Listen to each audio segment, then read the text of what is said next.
Hey everybody, it's Matt. We are back again to answer the question, is polycythemia vera cancer?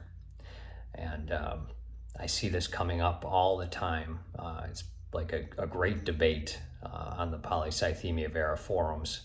And it always made me wonder, well, what's going on here? I remember when I was, first just going through all of I had the portal vein thrombosis, and that led to the discovery of the polycythemia vera. I had to do the bone marrow biopsy and the JAK2 and the test and everything like that. And I remember I was very sick at the time. You got a lot of information coming at you. You don't feel well. It's a bit of a shell shock mentally, physically, all of the things that come along with it. So when you hear, you have a form of cancer, it's hard to hear. That's a powerful, strong word. It's one of those words that you're like, oh, cancer. And then you have another side, people that, no, it's not really cancer, it's just a disorder, etc. So trying to break the mythology on that. I did a little research, and again, you can take this for what you want out of it, but thought I would answer that question. Hopefully, especially if you're just learning about this and tuning into the channel, just finding out about your own polycythemia vera journey. Hopefully this helps shed a little light. And so I'm gonna do a little reading here. So is polycythemia vera truly cancer? Yes, polycythemia vera PV is classified as a type of cancer, specifically a chronic blood cancer known as a myeloproliferative neoplasm, an MPN, and here's why. The origin is in the bone marrow. PV begins with a mutation, most commonly the JAK2 V617F, in a hematopoietic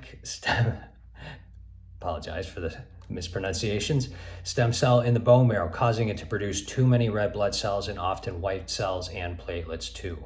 There is clonal proliferation. This mutation leads to clonal expansion, meaning one rogue cell multiplies abnormally, crowding out normal cells. That's a hallmark of cancer biology. These are not my words.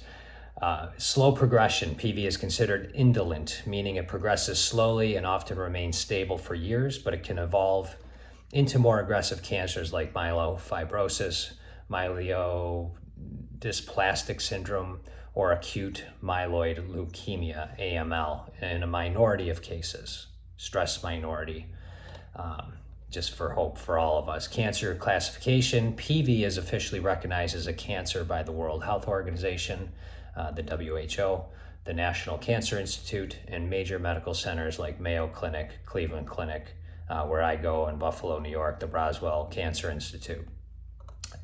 The argument I see on Facebook is, oh no, it's just a disorder. They did it for funding because cancer funding is more prevalent, and PV and ET and these are less known, so they don't get the funding they need. There may be a little truth to that, and we'll unpack that a little bit, not with great detail.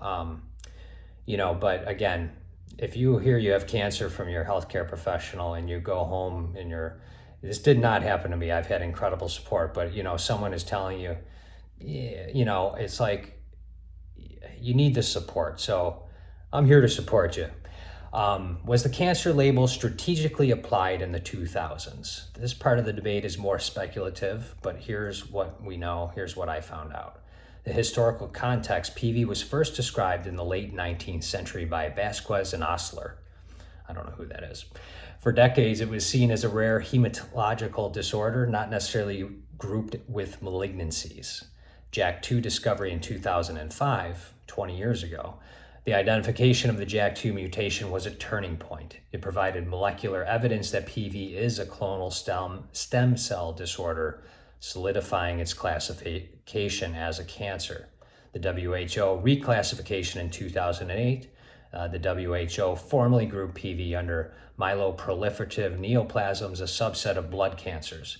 This wasn't just a semantic shift, it reflected deeper understanding of its pathophysiology. Here's the funding implications. It is true that cancer designation can open doors to research funding, clinical trials, and drug development, but the reclassification was also driven by scientific advances, not just advocacy or rarity. So, in summary, polycythemia vera is not just a blood cancer, it's a slow-growing cancer of the bone marrow. While some of the PV community question whether the cancer label was applied for funding reasons, the truth is more scientific. The discovery of the JAK2 mutation in 2005 revealed PV's clonal nature, leading to its classification as a myeloproliferative neoplasm. That means it shares biological features with other cancers, even if it behaves differently. So yes, PV is cancer, but it's unique. It's a unique kind. It's chronic. Here's the key. It's manageable and often stable for years. So that's the key for us. Managing the disease properly, keeping it stable through our diets, our physical, mental, spiritual health. Obviously, the treatment plans we decide to use with our healthcare professionals, our doctors, our specialists. So yeah, thanks for watching. I just wanted to kind of bring that to light. There's so much information out there.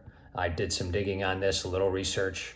I guess I'll have to look and see who Vasquez and Osler are. Someone's going to probably ping me on that. But as always, thanks for watching. Please keep the faith, keep fighting and advocating for yourself. And I'm praying for you. God bless.